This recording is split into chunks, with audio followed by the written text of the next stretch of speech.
pick for San Antonio. A guy you do know here in this building, Rodion Kurucs, a guy who played and was his teammate, is Luka Samanic, an athletic forward, big career in Croatia, averaging 16 a game. We'll get more as the Spurs go on. But we want to talk to you about a storyline developing in terms of drop. It was kind of a mishmash in that 10 to 30 even range in this draft for a lot of people. But Nas Little has become an interesting story, B-Wood, because here's a real talented guy, another guy people thought maybe underachieved because of the expectations. But how about the idea that Cam Johnson was picked 9 picks ago? Little was projected around that area, and at 20, he still has not been picked. Well, Nas Little is somebody that didn't play as well at Carolina as some would think. I know he thought it had to do with the system. A lot of people and a lot of scouts that I talked to said that they thought it had to do with the fact that he just didn't handle the ball well and didn't shoot the ball well in college. And that's a tough player to draft early in the draft. When you're talking about a wing that's athletic, strong, and physical, but doesn't really have the necessary tools to thrive at the NBA level.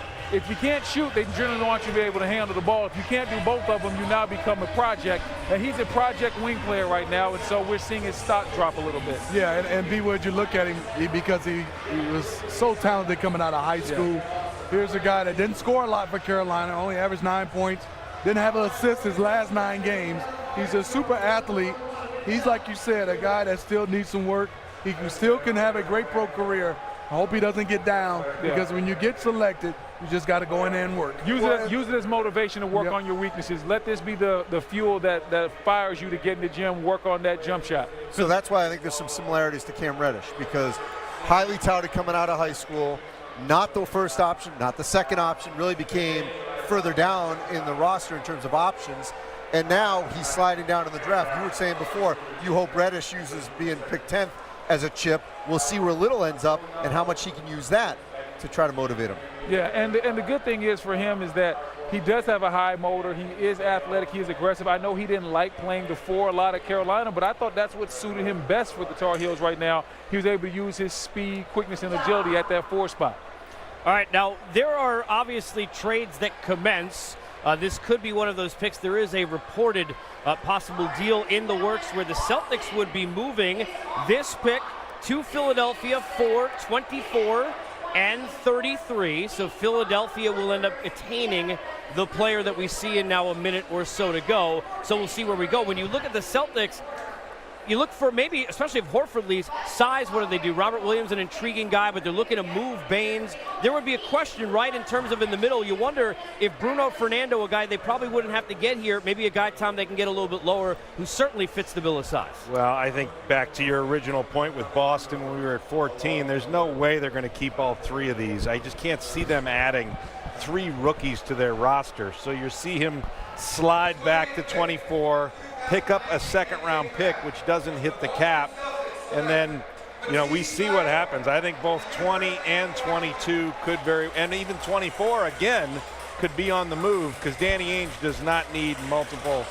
rookies on this roster. Again, number 20 is on the move, and number 20 happens to be what many consider bar none the best defensive player in this entire draft, and a guy who will end up, again, reportedly on the Sixers, so think about the Philly mesh, a guy who you watch him, and it's unbelievable, Andy, how many times he gets his hand on the ball in a number of different ways. Yeah, he was the Naismith Defensive Player of the Year, and I remember talking about the Final Four when he won that award, how much he loves to play defense. He told me that his father told him when he was coming out of high school, find a skill that you can excel at, especially when he was not a great offensive player. And he says, you know what, I'm going to become a great defensive player and rebounder. Now, it was in a zone at Washington for the latter part of the last couple of years, but the fact is he still gets his hands on the ball, he reads the passing lanes very well, average, more than a couple of steals a game, and so that is a skill set that can translate for Philly in the NBA. I love the defensive ability. I love what he brings to the table in that aspect. I'm glad you brought up the fact that he wasn't a zone a lot in his college career, because that's an adjustment period. When you're playing zone slide, that's a lot different than man-to-man defensive slides and how you get through ball screens and things of that nature. But I love the fact that he's a hard-nosed kid that wants to come out there and play defense and is hungry to play defense. How many guys you get out there that's like, man, I want to make it to the NBA playing defense? Most guys want to make it to the NBA hitting shots, so I like his mindset. When you get to this point in the draft, now you're starting to talk playoff teams, and you start to talk about immediate help. And I always look for three things: shooting, just guys that can toe the line and shoot it; size, because you just can't find size. But the other one is a wing defender, a wing stopper, somebody that can just shore up an already good team and be a coach can trust him and throw him out there because he's going to be able to guard multiple positions. So I think you'll see that theme. You usually see that in this window of the draft. And for when you watched him, I'm so impressed. You said they play a lot of zone, which is very impressive for me. A guy have 186 block shots at 6'5" and also gets steals. That just shows you his defensive mindset is unbelievable to be able to finish off with a block shot at 6'5" and had 186 blocks for his career. He's a defensive-minded kid that can get better offensively. He has some offensive skills. So if you wonder at the beginning if we were overstating the historic nature of the trades tonight, that was another one. How about the very next pick? Another one.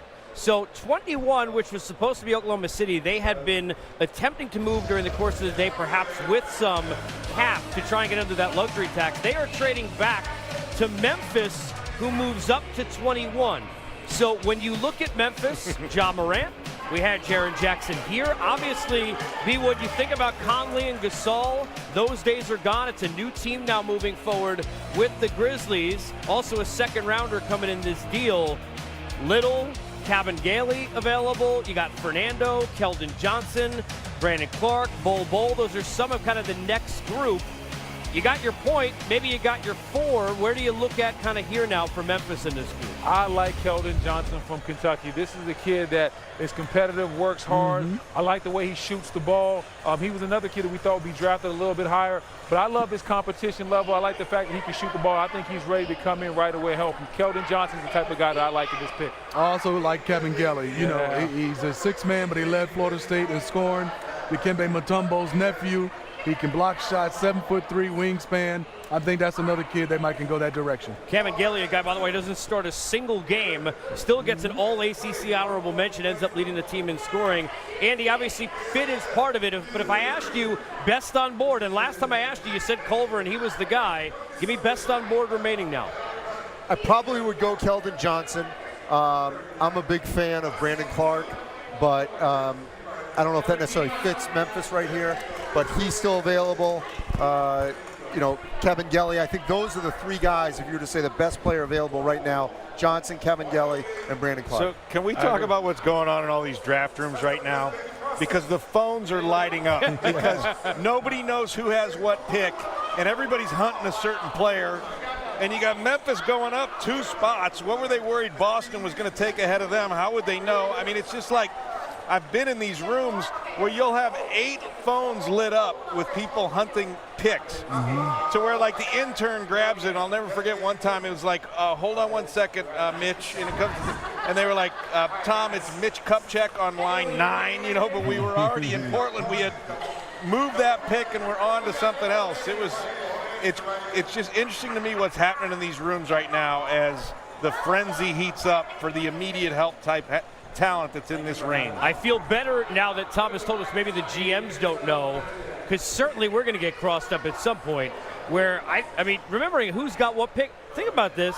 We saw 6 moved, obviously 4 with that swap that Atlanta made. You go to 20 that was moved, now 21 was a trade. 17 was traded twice. First from Atlanta to Brooklyn, then ended up going to New Orleans. There are 7 players left in that green room. All-time high 24 were in there. There are 7 remaining because of the surprises that we had. Cam Johnson, for example, and also Okeke a little bit higher. Brandon, when you sit there and you look at the Grizzlies, they've done a nice job kind of resetting because they're going to empty up some space and go with the core. They've got Jaren and they've got Ja Morant. When you look at a guy like Keldon Johnson, why is he a good fit as we sit now a minute away with those 2 players? Well, Keldon Johnson is a good fit to me because he has a high motor. You want to bring a kid into that team that's young and that has minutes up for grabs right now. You want to bring in somebody that's a high motor from the perimeter, but at the same time has the skills to score and get it on his own. So I think you pair him up with a Ja Morant and what they already have in Jaren Jackson, and it would be a good fit. And once again, we talk about Atlanta in the culture. You get Ja, you get Keldon, you already have Jaren Jackson. You have a bunch of young guys, very, very competitive. You set the culture, and then you allow them to take their lumps for a season or two, and then eventually they grow into being a very good team. Tom, take us into the war room. When you get to this point in a draft, how much is best on board?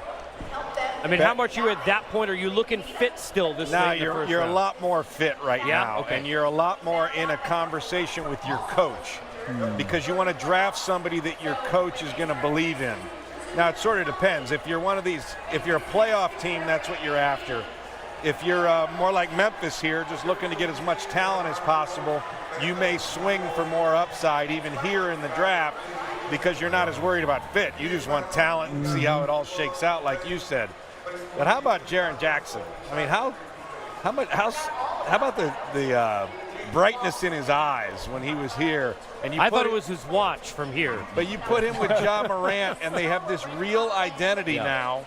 Now, I don't know if they're going to pan out, but at least there's a clear direction, and he's an impressive kid. Yeah, he is. I mean, the one thing you love about him is he has some size. He didn't come in as one of these big-time five-star recruits. He worked. And then also the one thing you love about him is he's my son's best friend. He stays with me. He works unbelievably hard. He was talking about him and Ja going to work out tomorrow in Memphis, and that's what you like about all young kids who want to live in the gym and love being in the gym. So he's not working out tonight. No. I don't think tonight, but he's working out tomorrow. Jared Culver That's apparently only is working Jared- out somewhere here tonight. Jared Culver and his family, and Chris Beard hopefully go with that. There were a lot of people who thought that it would be perhaps Clarke and then Hachimura, but the Memphis Grizzlies going back to the old school Grizzlies because they go to a kid from Vancouver to find their way. A native of Vancouver, Canada, is Clarke, all Mountain West first team, and a guy who can really crash those boards. And when you think about it, Smitty, this is the guy who played in a lot of big games and was one of those, I'm going to go get you the ball if it's necessary and get those 50-50 possession balls for you. Yeah, he was. I mean, he's a transfer here in Gonzaga. And Andy, for me, at the end of the year, I thought he became their best player. I'm not saying he is the best player, but I thought in the tournament he was their best player. He dominated on the offensive end. He rebounded. He blocked shots. He did a nice job in Gonzaga. I love the way he plays and love the way he attacks. I wouldn't just say he was their best because he was also their most important player. He became the most important player for Gonzaga, I would say almost the second half of the season.